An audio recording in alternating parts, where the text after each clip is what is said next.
All right, guys, I've wanted to experiment with lowering the subframe for a really long time, and my girlfriend bent her subframe and she ended up buying a new one.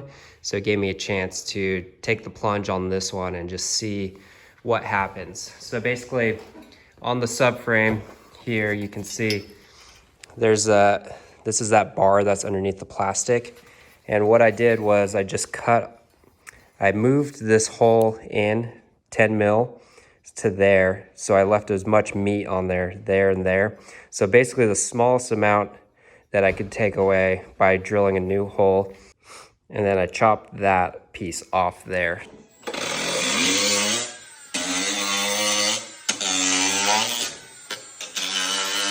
What that ends up doing is it swings the whole back end down, so it doesn't mess with the clearance. This bike is lowered, but if you just lowered the subframe, it would not mess with the clearance, and it would give you more seat height in the very back, which is good for the hard enduro stuff. I think putting your feet down when you're climbing on a hill still keeps the center, I think, about the same height, I imagine, and that doesn't mess up your kind of turning, your motocross type of stuff.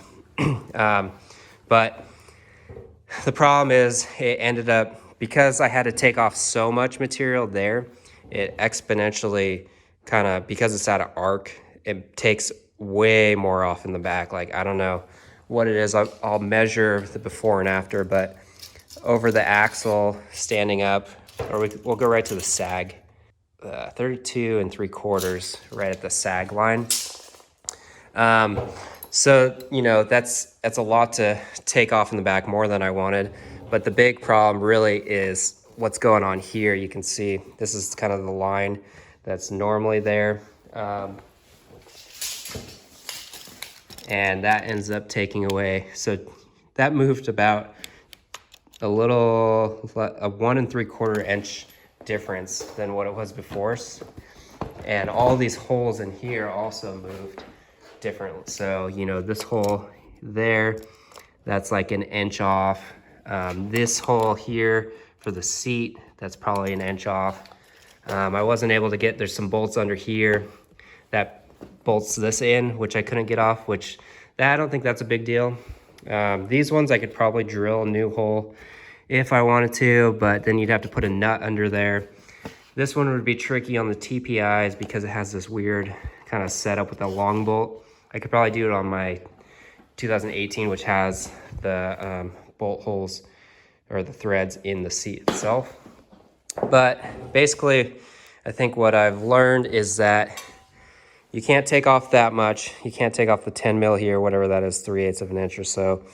So if I was gonna do it again, which I kind of want to, I would weld this hole shut.